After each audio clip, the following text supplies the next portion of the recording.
Hi everyone. இன்னைக்கு நம்ம வீடியோவில் எதை பற்றி பார்க்க போகிறோன்னா ஸ்ட்ரெயிட்னஸ். ஜிடிஎன்டியில் இருக்கக்கூடிய ஒன் ஆஃப் த ப்ராப்பர்ட்டி தான் வந்து ஸ்ட்ரெயிட்னஸ்ஸு. ஜிடிஎன்டி அப்படின்னாக்கா geometric dimensioning and tolerancing. So இந்த வீடியோவில் ஸ்ட்ரெயிட்னஸ் அப்படின்ற ப்ராப்பர்ட்டினா என்னன்றதை பற்றியும் அதனுடைய எக்ஸ்ப்ளனேஷன் பற்றியும் எதுக்காக நம்ம ஸ்ட்ரெயிட்னஸ் செக் பண்ணோம், அது எந்த இடத்துல அப்ளை ஆகும் அப்படின்ற அதனுடைய அப்ளிகேஷன்ஸ் பற்றியும் தான் இன்றைக்கி நம்ம வீடியோவில் டீட்டெயிலாக பார்க்க போகிறோம். அதுக்கு முன்னாடி நீங்கள் இன்னும் நம்ம சேனலில் சப்ஸ்கிரைப் பண்ணலன்னா சப்ஸ்கிரைப் பண்ணிக்கோங்க. கூடவே பக்கத்தில் இருக்கிற பெல் பட்டனையும் கிளிக் பண்ணிக்கோங்க. ஜிடிஎன்டினா என்னன்னு பார்க்கலாம். Geometric dimensioning and tolerancing. Explanation வந்து a system of symbols used on engineering drawing to communicate information from the designer to the manufacturer through engineering drawings.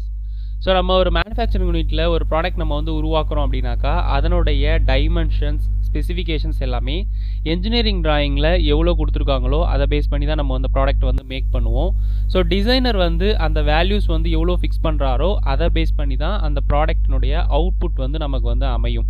So அப்படின்ற பட்சத்தில் அவங்க ஒரு இன்ஃபர்மேஷனை நமக்கு வந்து அதில் வந்து டினோட் பண்ணும்போது சிம்பிள்ஸ் மூலயமா பேசிக்கான அதனுடைய சிம்பிள்ஸ் மூலயமா ரெப்ரசன்ட் பண்ணி நமக்கு அந்த இன்ஃபர்மேஷன் ஷேர் பண்ணுறதால மிஸ்கம்யூனிகேஷன் ஆகிறது வந்து அங்கே தடுக்கப்படுது.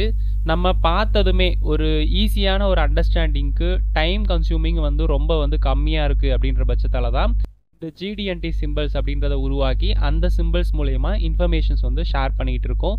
ஸோ இதுக்கு தான் வந்து ஜிடிஎன்டி சிம்பிள்ஸ் அப்படின்றது வந்து ரொம்ப ரொம்ப ஹெல்ப்ஃபுல்லாக இருக்குது. ஜிடிஎன்டி சிம்பிள்ஸ் அப்படின்னு எடுத்துட்டோம்னாக்கா மெயினாக வந்து இந்த 14 சிம்பிள்ஸ் தான் வந்து மெயினான சிம்பிள்ஸ். ஸோ அதனுடைய நேம்ஸ் வந்து கொடுத்துருக்காங்க based on the property base. So இதை வந்து மெயினாக வந்து 5 டைப்பாக வந்து கிளாஸிஃபை பண்ணியிருக்காங்க. Form tolerance, profile tolerance, orientation tolerance, location and run out. So இந்த 5 டைப்புமே பேஸ்ட் ஆன் த அப்ளிகேஷன் அதை வந்து எப்படி நம்ம அதை செக் பண்ணுறோம் அப்படின்றத பொறுத்து அது இண்டிவிஜுவல் ஃபீச்சர்ஸாக டேட்டமை பொறுத்தா இல்லை வந்து அதை வந்து எப்படி வந்து செக் பண்ணோம் அப்படின்றத பொறுத்து அப்ளிகேஷனை பொறுத்து அதை வந்து 3 மேஜர் கேட்டகரியில் வந்து கிளாஸிஃபை பண்ணியிருக்காங்க. ஃபர்ஸ்ட் ஒன் வந்து இண்டிவிஜுவல் ஃபீச்சர்ஸ். இது வந்து நம்ம அந்த ஃபீச்சர்ஸில் இருக்கக்கூடிய வேல்யூஸை மட்டுமே எடுத்து அது மூலயமா நம்மளுடைய ப்ராப்பர்ட்டி வந்து கண்டுபிடிக்கிறது. நெக்ஸ்ட் ஒன் வந்து இண்டிவிஜுவல் ஆர் ரிலேட்டட் ஃபீச்சர்ஸ். இது ப்ரொஃபைல் வந்து profile of line, profile of surface அப்படின்ற பட்சத்தில் நமக்கு வந்து அது வந்து ரெகுலர் ப்ரொஃபைலாக இருக்காது. அதனால் நம்ம அதனுடைய கேட் டிராயிங், டிசைன் டிராயிங்கை வந்து நம்ம ஆக்சுவல் வேல்யூ கூட கம்பேர் பண்ணி அதனுடைய அவுட்புட் எப்படி இருக்குன்றதை நம்ம வந்து கண்டுபிடிப்போம். ரிலேட்டட் ஃபீச்சர்ஸ் அப்படின்றது வந்து இது வந்து அந்த ப்ராடக்டினுடைய டேட்டமை ஃபிக்ஸ் பண்ணி ஒரு ஃபீச்சரை ரிலேட் பண்ணி இன்னொரு ஃபீச்சர் அதுக்கு வந்து எப்படி அந்த ப்ராப்பர்ட்டி இருக்குன்றதை செக் பண்ணுறது அந்த ரிலேட்டட் ஃபீச்சர்ஸ்.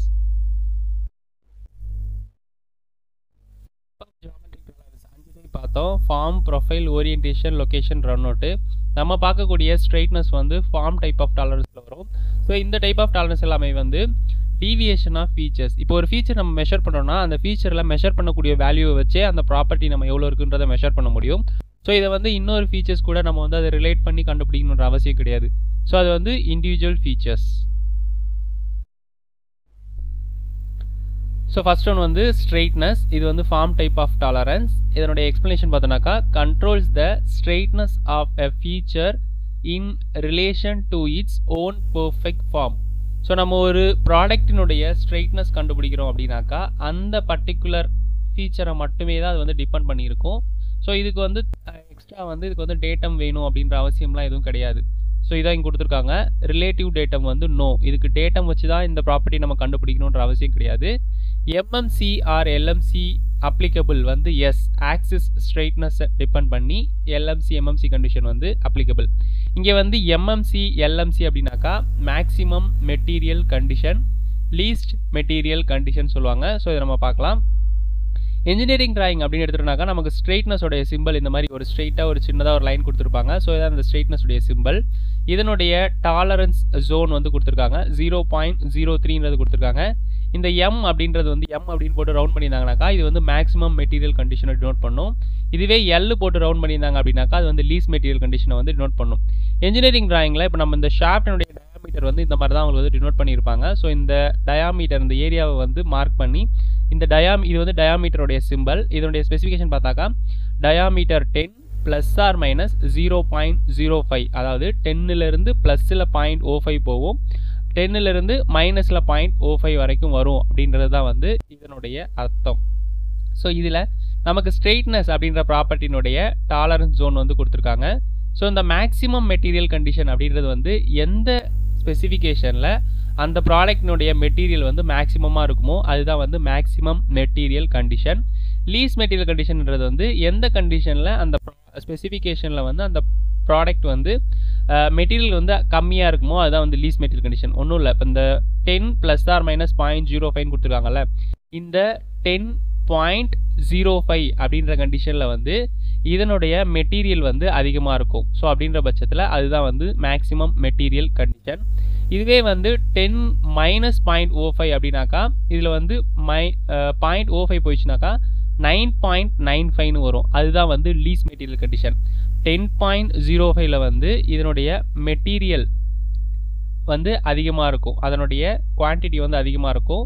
ஸோ 9.95 அப்படின்றதுல வந்து அதில் மெட்டீரியல் வந்து கம்மியாக இருக்கும். அப்படின்றதால 9.95ன்றது வந்து லீஸ் மெட்டீரியல் கண்டிஷன், 10.05 அப்படின்றது வந்து மேக்ஸிமம் மெட்டீரியல் கண்டிஷன்.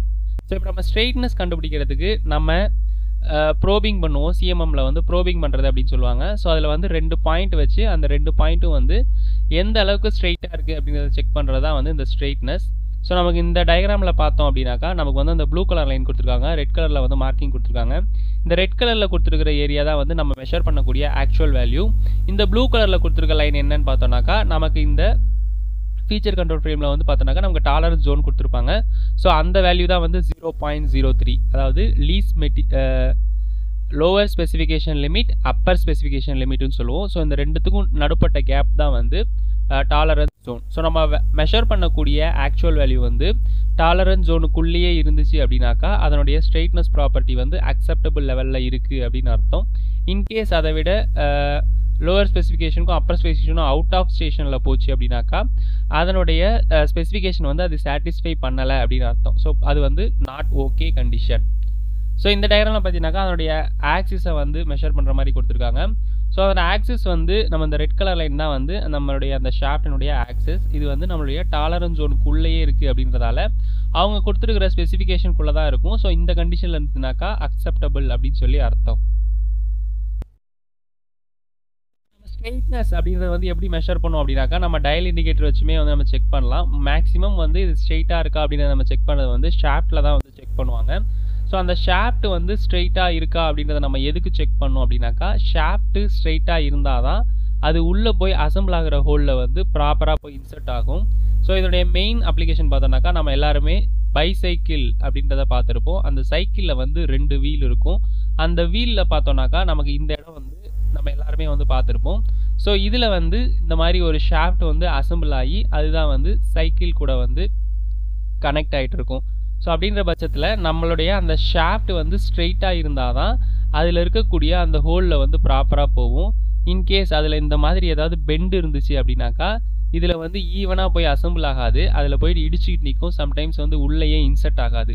ஸோ நம்ம ஒரு ப்ரொடக்ஷன்லேயோ ஒரு அசம்பிளிலையோ நம்ம ஒரு ப்ராடக்ட் வந்து அசம்பிள் பண்ணுறோம் இல்லை மேனுஃபேக்சரிங் பண்ணுறோம் அப்படின்னாக்கா அதனுடைய ஃபீச்சர் அப்ளிகேஷனை பேஸ் பண்ணி அது எந்த இடத்துல போய் அசம்பிள் ஆக போகுது, அதுக்கு எந்த பார்ட்டு கூட அசம்பிள் ஆக போகுது அப்படின்றப்போ அதனுடைய கண்டிஷன் எப்படி இருக்கணும், அது எந்த அளவுக்கு ஸ்ட்ரெயிட்டாக இருக்கணும், எந்த அளவுக்கு ப்ராப்பராக இருக்கணும் அப்படின்றத நம்ம முன்கூட்டியே நம்ம மெஷர் பண்ணி ப்ராடக்ட் நம்ம வந்து உற்பத்தி பண்ணி நம்ம வந்து ப்ரொடியூஸ் பண்ணோம் அப்படின்னாக்கா அது அப்ளிகேஷன் ஆகிற இடத்துல எந்த ப்ராப்ளமும் இல்லாமல் அது கரெக்டாக ஃபிட் ஆகிறதுக்கு ஹெல்ப்ஃபுல்லாக இருக்கும். அப்படின்றதால தான் நம்ம முன்கூட்டியே அந்த ஷாஃப்ட் வந்து ஸ்ட்ரெயிட்டாக இருக்கா அப்படின்றதுடைய ஸ்ட்ரெயிட்னஸை வந்து செக் பண்ணுறோம்.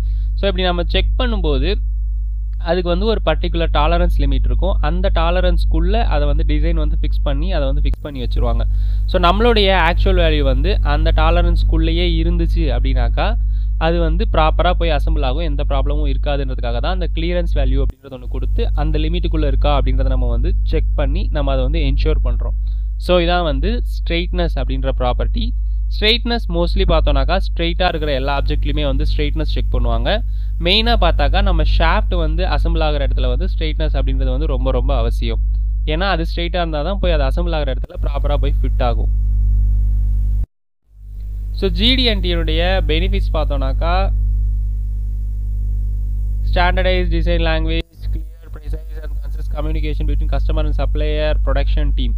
ஸோ நம்ம ஒரு டிசைன் இன்ஃபர்மேஷன் நம்ம வந்து ஷேர் பண்ணுறதுக்கு இது வந்து சிம்பாலிக் ரெப்ரசன்டேஷன் மூலயமா நம்ம ஷேர் பண்ணுறதால இதுக்கான பெரிய அதிக அளவில் வந்து நாலேஜ் வேணும் அப்படின்ற அவசியம் கிடையாது. பேசிக் நாலேஜ் இருந்தாலே அவங்க அண்டர்ஸ்டாண்ட் பண்ணிக்கிறதுக்கு முடியும். ஸோ இது வந்து கம்யூனிகேஷனுமே வந்து ப்ராப்பராக வந்து ஷேர் ஆகும், மிஸ்கம்யூனிகேட் ஆகாமல் இருக்கும். Method for calculating the worst case mating limits, repeatable production inspection process, assembly is assured for qualified production parts. So இந்த டிசைன் இன்ஜினியரிங் டிராயிங் அப்படின்னு எடுத்துட்டாக்கா அது வந்து ஒரு டிபார்ட்மெண்ட் மட்டும் யூஸ் பண்ண மாட்டாங்க. ஸோ அது வந்து டிசைனு, ப்ரொடக்ஷன், குவாலிட்டி எல்லா டிபார்ட்மெண்ட்டில் இருக்கவங்களும் யூஸ் பண்ணுவாங்க. அப்படின்ற பட்சத்தில் எல்லாருக்குமே வந்து இன்ஃபர்மேஷன் ஈவனாக போகணும் அப்படின்றதுக்காகவும், அவங்க கண்டினியூஸாக ஒர்க் பண்ணிகிட்டு இருக்கும்போது அவங்களுடைய டைமிங் சேவ் ஆகணும் அப்படின்றதுக்காகவும், பார்த்த உடனே அண்டர்ஸ்டாண்டிங் ஆகணும் அப்படின்றதுக்காகவும் தான் வந்து இந்த GDAT சிம்பிள்ஸ் அப்படின்றத வந்து கண்டுபிடிச்சி அதை வந்து இன்டர்நேஷ்னல் லெவலில் நம்ம வந்து யூஸ் பண்ணிகிட்டு இருக்கோம். ஸோ இதான் வந்து GDATனுடைய இம்பார்ட்டன்ஸ். இந்த வீடியோ உங்களுக்கு யூஸ்ஃபுல்லாக இருந்துச்சுனாக்கா லைக் பண்ணுங்கள், கமெண்ட் பண்ணி ஷேர் பண்ணுங்கள், சப்ஸ்கிரைப் பண்ணுங்கள். தேங்க்யூ.